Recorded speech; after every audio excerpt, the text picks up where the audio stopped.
Hello and welcome to Titanium Talas Tarot. And today I'll be doing a timeless energy healing for the collective. Alright, so this is going to be timeless, like I mentioned. So whenever you watch this is whenever it applies. Alright, and the way I generally work is undecided. So I do whatever I'm called to do. And today I was called to first pull a card from the Spiritual Ass Kickers Discovery deck first, then to clarify that with a Sylvia Netzer's Lenormand deck, Mirror Truth, and then to energetically heal that with my pendulum. Okay? Long distantly, of course. So, please, angels and guides, anyone from the highest good who has a message for my collective, please, what is the card that we need to be working on this week? And the card out is fear. Fears and phobias. Dun dun dun. What are you afraid of? Let me just see what the card is. I think this came out in pre-shuffle. So now I know it was really what we need to work on this week. Right? Fear. Must locate the originating event to permanently clear this block. Now, I don't know, this is going to apply differently for everyone. But what is it that you are afraid of? What is it that you need to be know, and what is it that you need to be conscious of so that you can slowly but surely work on it? Because I'm not there with you every single day, and I can't help you. I can't personally energetically heal everything for you at all times. That would just be a lot. And that would be impractical. So what I would suggest is that you notice these things. Notice what is, what they would say in French, comme un peu louche. What is the little, you're not so sure about, and that you concentrate on clearing that. Now, of course, if you need help, you call me and I help you clear it. Okay? But before I continue on, okay, let's just see what some of my collective is going to be working on this week. What is the fear pertaining to? Please, angels and guides, anyone from the highest good who has a message for my collective for the coming week, please let them know what they will be working on this week. What is it in fear what is it that they fear? What is it pertaining to? Why do they need to watch out? What do they need to look out for? Yes, please, angels and guides, anyone from the highest good who has a message for my collective, please tell me what my collective is going to be working on this week, specifically pertaining to fear. Right? And the card out is Lily. I see a window, plants on the windowsill.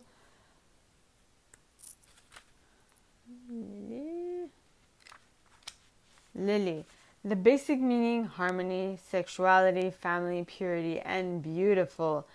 Intimacy, age, peace, balance, being peaceful, letting relationships mature, bring life experience without being decisive, self-development, do not play the Do not play the judge. Pay attention to harmony. No exaggerations, no matter whether it's a conversation, an action, or a situation. Being able to let something rest in peace. Okay, so basically it's just letting go of fear. Okay, being able to set it aside and be like, this is no longer serving me. Why in the world am I keeping it close? I need to put this away so that I can move forward with my life. It's not helping me. It's not helping me achieve my goals. What are fear's basic reason for existence? Fears, basically, what they do is that they keep you safe. Okay? Yes, they keep you safe, but they also keep you out of harm's way. And in so doing, you don't do anything in life. You don't go anywhere, you don't see anything, nothing happens to you. Okay? And so you're safe, but it's a pretty boring life. Right? So if you want to really, really live, you need to be able to look at your life and be like, what's serving me and what's not, so that you can become the beautiful flower that you are, so that you can bloom and blossom, right? So all of these things are important for your movement forward, for your development. Okay? Letting go of fears that no longer serve you. So what I will do is I will now continue on healing the collective energy. I'm going to put these, I'm going to put it like so that everything gets cleared, right? Yes. From the collective. Let go of fear, and it's because it won't be useful to you during this time. Okay? So let us clear. Ooh, it's swinging. It's swinging large. Well, like kind of calm down. Like a small swing. No, but it was much larger before.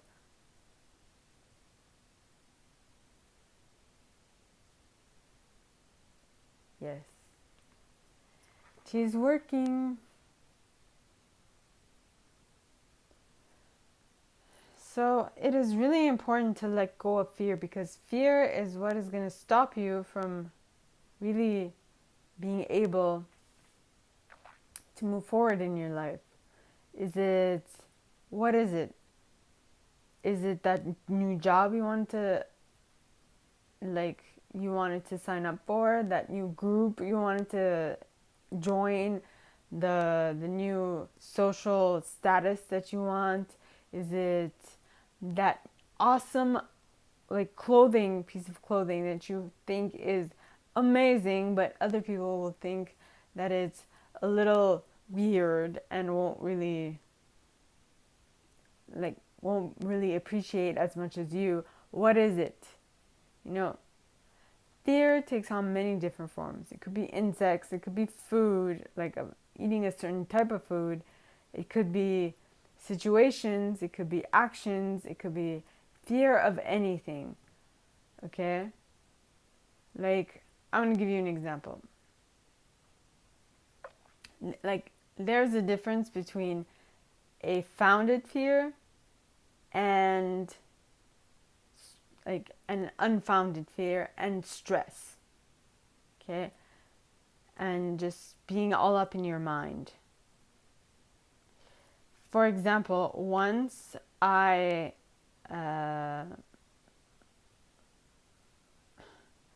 I was at a Toastmasters event and I thought that I was speaking, but I had not really done any preparation for it. But I asked the question and they said that there was like a moment where I might have given a speech. At that moment, okay, I was really like stressed. I was very stressed because I hadn't prepared. But then when they said, no, you can't because the other person is here, I'm like, okay. That was not fear, that was stress. Stress because I had not prepared enough. Okay, then there's unfounded fears. Now, I'm saying this from a perspective of someone who has gone within and who has really tried to understand what the feelings that she's feeling mean, because there is a difference. You know, when you are not so knowledgeable about your own, what your feelings mean, you mistake stressed for anything. Like, could be for fear. You can misplay, like, you can misread what stress is. You can misread what fear is. You can misread what anxiousness is. You can misread what all of these things are, right? And so it is really important that you go within and you understand what the feeling associated with each word is.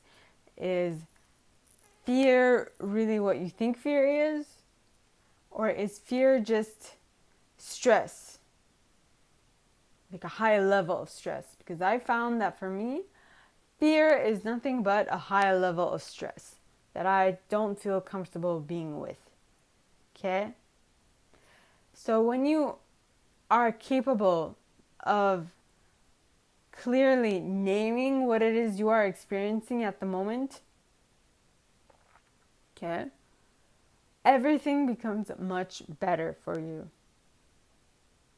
And now, the reason why I find that fear is important to clear at this moment is because at any given moment of any given day, fear is something that you want to stay away from. Okay? Fear, excuse me, for those who want to achieve great things in life, is really your enemy. Well, not your enemy, but it's like a disguised friend or a disguised enemy trying to keep you safe, when in reality what it's doing is that it is stopping you from achieving what it is you want. Now, you know, there are a lot of wealthy people out there, and the one that comes to mind is Tom Hiddleston. Okay? I'm sure that at some point, somewhere, Tom Hiddleston was scared shitless about something. Okay? And did he let his fear go get in the way? Or did he... I actually haven't spoken to him about this. It'd be an amazing topic of conversation, by the way, if I did ever speak with Tom. But think about it. I mean, at that level of success, he must have been able to put things in the right category, right? And even if he was scared, feel the fear and do it anyway. I think that is a title of a book. Feel the fear and do it anyway. Who really gives a shit? What you want to achieve is success. So you've got to do anything to get to that state of being, right? Success. That is what you need to do. So you'll do whatever it takes. And I'm pretty sure there are many people who aren't forthcoming with what they needed to do to get to where they are, right? Like, How about the Me Too movement, right? All those ladies who had to put themselves at a less favorable state because they wanted to achieve success, right? It's not like every woman can be like, it's not like every woman is like J-Lo, Jennifer Lopez, okay? Who, when she, I remember she was talking about one, I've heard an interview of her talking about one of her, one job opportunity where this guy, this producer was, he told her to take off her clothes for the part, and she was in like in a audition, and she's like, no, I'm not gonna do that. She lost the part, but she kept her dignity, right? I mean, you gotta look at what you want and what you don't want. Now, I'm pretty sure that Tom Hiddleston had something along those lines happen to him, or it could just be things that happen to women. But in any way, shape, or form, at some point, Tom was put in front of a situation I'm sure that he was uncomfortable with, and that he had to make a decision for himself about it. And he made a decision about it. And he decided on doing something that would be more aligned with what he wanted. Now, let me clarify, okay? Tom is now, from what I know, because at some point I was a very interested in his work. So I looked him up and all those things, and I found out that he is a Capricorn. Now, Capricorns are very, they are, in tarot, they're, what's the word? They're obsessive. They have an obsession that is, they might not be obsessive, but they have an obsession with at least one thing. And I find that possibly for Tom, his obsession is his work. Yes. And his work is stellar, as you can see, but that's only because he is so obsessed with his work. He gives it his all the time. It's like everything he does to like a T, okay? And he doesn't half-ass anything. He goes all the way. And I find that very honorable. Now, I don't know how he is in his other parts of life, so I'm only talking about his work ethic. His work ethic is on point, on par, and it is amazing. So I admire him for that. I'm being repetitive.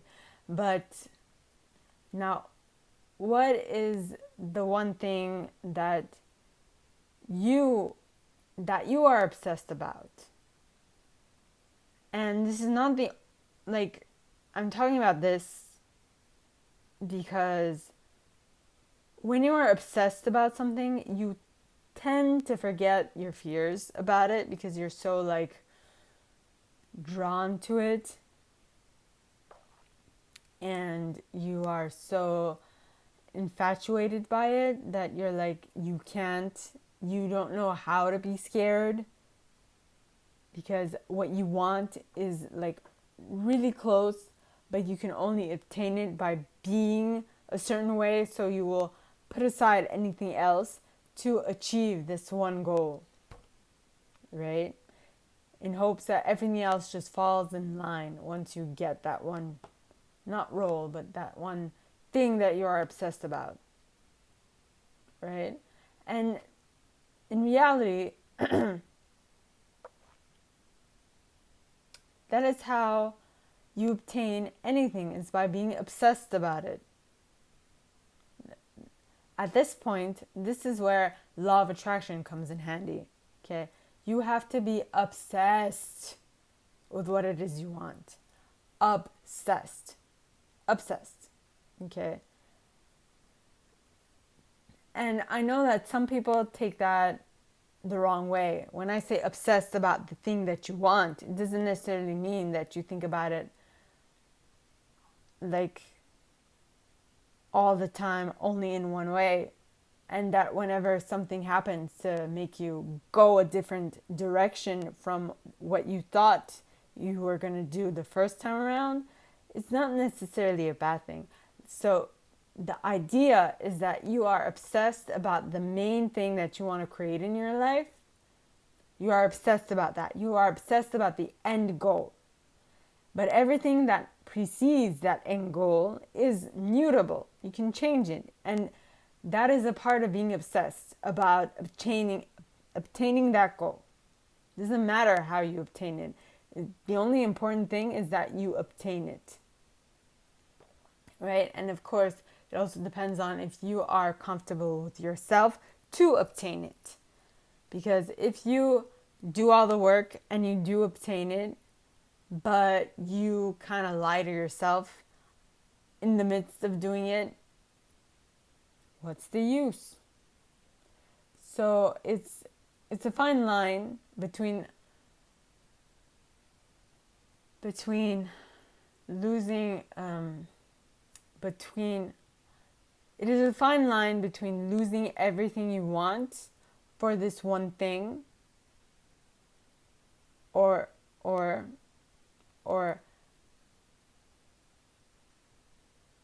and I lost my thought. Okay, so it is a fine line between putting everything you want in one basket and not being able to be thoughtful about it.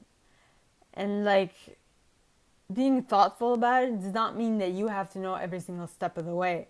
Nay, it just means that you have to have the right team that is pushing you forward.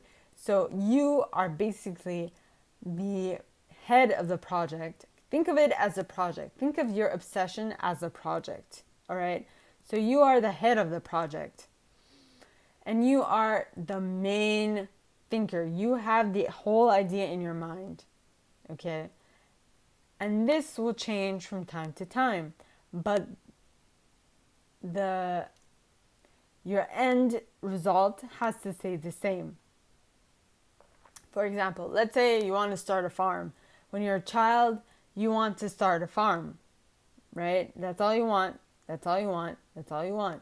Now, if you work every single day of your life, since your childhood, to have a farm, to raise animals, to grow crops, all those things, you will get to your end result.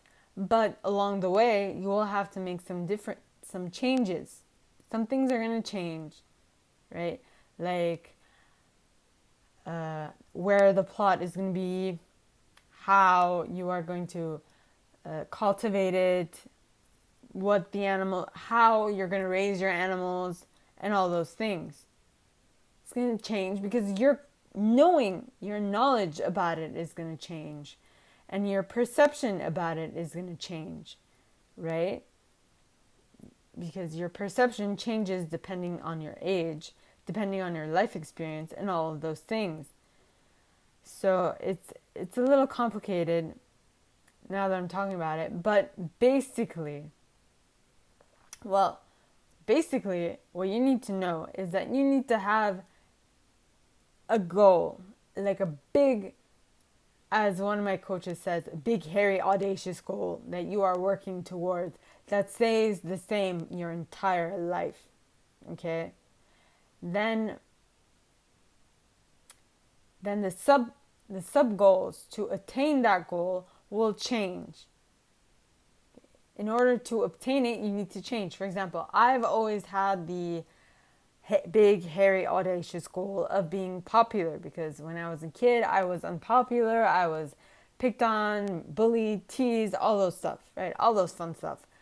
And, it took a lot of time for me to get comfortable with myself and to become better at talking with people, which was something I attained when I got to college. But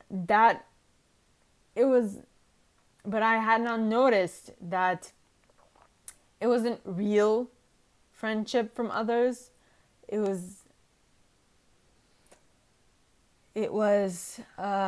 sort of worked with me because I was there. It wasn't because they wanted to necessarily, but it's part of life, right?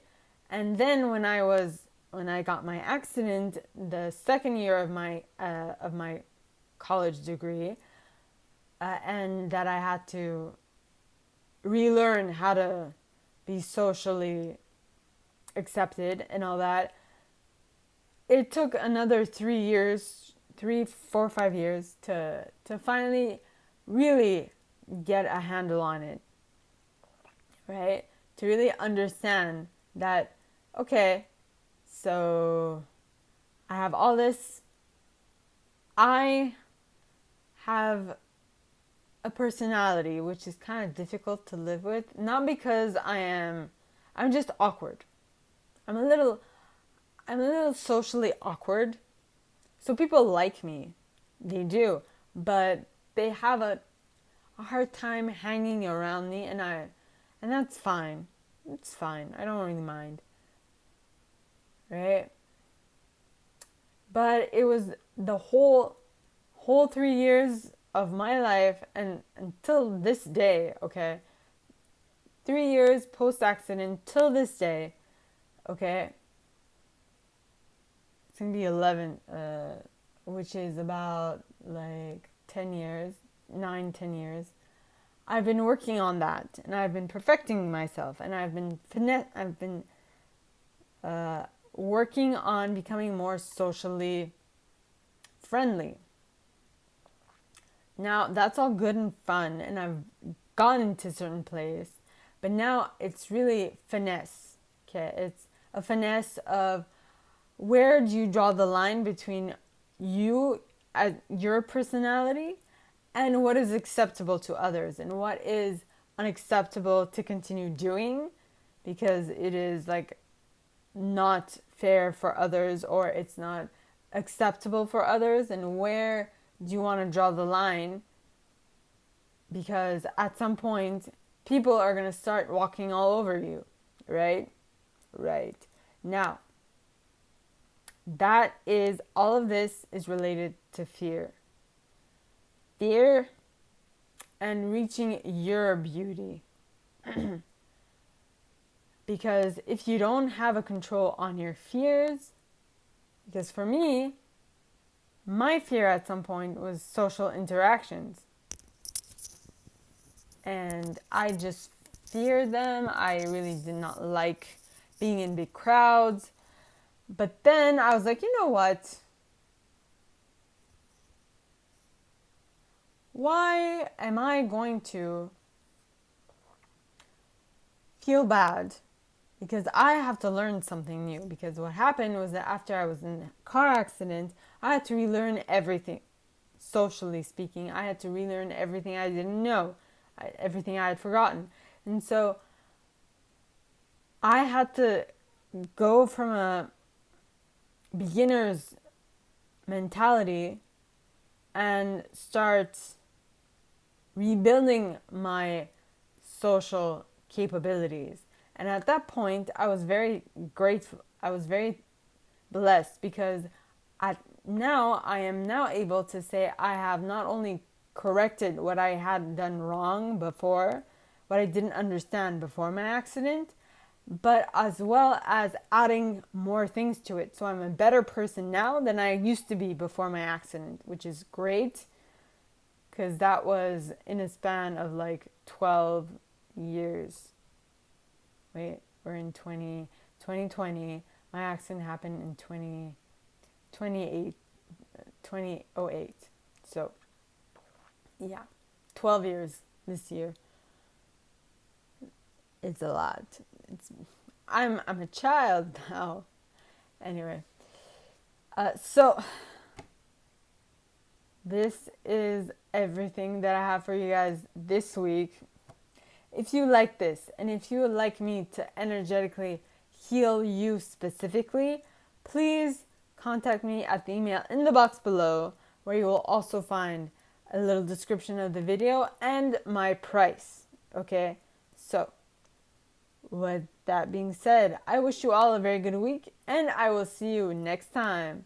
Bye.